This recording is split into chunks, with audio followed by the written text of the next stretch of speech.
Mock mock जितने भी लोग दे रहे हैं, मिनी मॉक दे रहे हैं बच्चे, आपके पास थ्योरी नोट्स होंगे अपने। थ्योरी नोट्स में रोज का टारगेट बनाओ। रोज का टारगेट मैंने कहा 1/4 टाइम आपका जीएस के लिए दे दो। 1/4 टाइम अपनी पढ़ाई का, यानी कि 10 घंटे में से आप बोलो भैया 2.5 घंटे जीएस, हाँ जी। इसमें भी बच्चे 2.5 घंटे सब सब्जेक्ट के हो गए, ढाई ढाई ढाई और ढाई। अब आपको लग रहा है रीजनिंग तो 2.5 घंटे करने की जरूरत ही नहीं है भैया, रीजनिंग तो 1-1.5 घंटा काफ़ी है। एक मॉक लगाया, प्रैक्टिस सेट लगाई, काफ़ी होगा। तो बाकी बचा हुआ 1.5 घंटा किसको देंगे? तो जो सब्जेक्ट कमजोर है, हिंदी को क्या 2 घंटे देने की ज़रूरत है जीडी के लिए? आप कहोगे नहीं भैया, प्रैक्टिस सेट लगाया 40-45 मिनट का, एक मॉक लगाया 40-45 मिनट का, और आपका 15-20 मिनट में एक चैप्टर को रिवाइज कर लो। रिवाइज का मतलब है जो आपके नोट्स थे, तो यहाँ से आधा, यहाँ से 1 घंटा बचा लोगे हिंदी से, 1 घंटा रीजनिंग से बचा लोगे। ये 2 घंटे कहाँ दोगे? 1-1 घंटे बढ़ा दो ना, 1 घंटा मैथ में बढ़ा दो, 1 घंटा यहाँ पर। तो जीएस के लिए 3.5 घंटे हर रोज दो। ठीक है। अब बच्चा पता रीजनिंग अच्छी कर रहा है तब भी उसको करने में लग रहा है, तब भी करने में लग रहा है। ठीक है, मतलब परफेक्शन होना है वहाँ भी आपको करके आना 20/20, वो भी ज़रूरी है।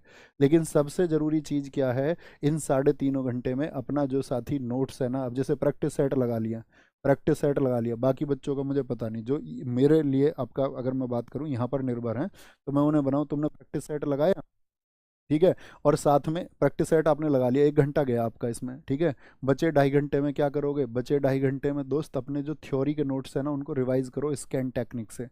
स्कैन टेक्निक बोले तो एक बार उसको पढ़ा, आंखें बंद करो, मेमोराइज करो क्या क्या पढ़ा था। ऐसे चीज़ें स्थायी होंगी, और स्कोर से बिल्कुल नहीं डरना है। मैं आपको फिर बता देता हूँ, स्कोर पार करके अगर आपका बहुत अच्छा स्कोर मॉक में आ रहा है तब बहुत खुश भी नहीं होना है, स्कोर बहुत कम हो रहा है तो डरना भी नहीं है। क्यों दोनों बातें मैं क्यों कह रहा हूँ? क्योंकि दोस्त ये मॉक है, आपका ओरिजिनल एग्जाम नहीं है, ये असली परीक्षा नहीं है मेरे साथी। असली परीक्षा क्यों नहीं है ये? क्योंकि ये आपको सिखा रहा है कि आपकी कमजोरी कहाँ है। मैथ का ये सवाल आप बार बार गलत करते थे, ठीक है, चल के प्रैक्टिस करके इस चैप्टर को ठीक कर लेते हैं। रीजनिंग के इस चैप्टर के सवाल तो मुझसे होते ही नहीं है, जाके चल के उसको मैं ठीक कर लेता हूँ अभी, ठीक है। जीएस में इस वाले पोर्शन के तो सवाल नहीं बनते, जाके याद कर लेता हूँ। मॉक का मतलब ये है। मैंने बहुत बच्चे देखे हैं हमेशा कहते हैं मैं मॉक को पार कर रहा था और फाइनल सिलेक्शन भैया नहीं हुआ है। बहुत सारे बच्चे मैंने ऐसे देखे हैं, मेरे मॉक में कभी अच्छा स्कोर नहीं आया, मेरा फाइनल हो गया। तो वो आपको सिखाने के लिए, वो आपका मेन एग्जाम नहीं है साथी। हम सब कर दो इस बात पे, इस बात को मन में रखते हुए तैयारी करना कि चिंता नहीं करेंगे इसकी, जो कुछ आ रहा है ठीक है।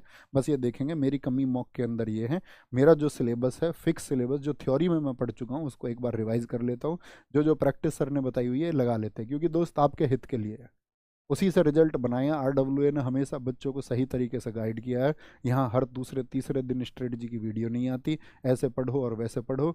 कभी कभार हम बात करते हैं महीने 10 दिन 20 दिन में, कभी बात कर ली तो कर ली, नहीं तो आप जानते हो उसी ट्रैक पे चलो, सफलता आपकी होगी, ये मैं आपसे कह रहा हूँ।